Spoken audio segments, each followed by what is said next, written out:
আজ আমাদের বাড়ি এলো একটা ছোট্ট পুচকু। আর আমাদের বাড়ি বলতে বাপের বাড়ি, আমি এখন বাপের বাড়িতেই এসেছি। তো দেখো পুচকুটা কতটা সুন্দর গলু গলু, মানে ওর মা ওকে রাস্তায় নিয়ে বেরিয়েছিল বিকেলবেলা ঘুরতে, আর আমার কাকিমা ওর মায়ের কাছ দিয়ে নিয়ে চলে এসছে আমাদের বাড়িতে।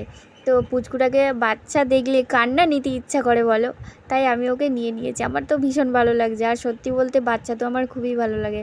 মানে কি বলবো তোমাদের কাছে, আমার তো একটা বেবি মনে হয় যেন আমার অনেকগুলো বেবি হলে খুব ভালো হতো। আমি তো বলেই ফেললাম আমার মনের কথাটা।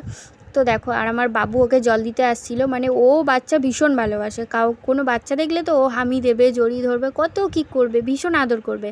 আর পিছনে পিসুমণি বসেছিল, কারণ পিসুমণিদের ঘরের কাজ হচ্ছে, মানে ঘরটা করে ফেলে রেখেছিল, প্লাস্টার নেট সিমেন্ট এসব কিছুই করেনি, তাই এখন করছে আস্তে আস্তে। মানে বুঝতেই পারছো মধ্যবিত্ত ফ্যামিলিতে যা হয়, পয়সার জোগাড় হবে তবেই তো হবে। মিস্ত্রিটা কিন্তু দারুণ কাজ করে, খুব ভালো।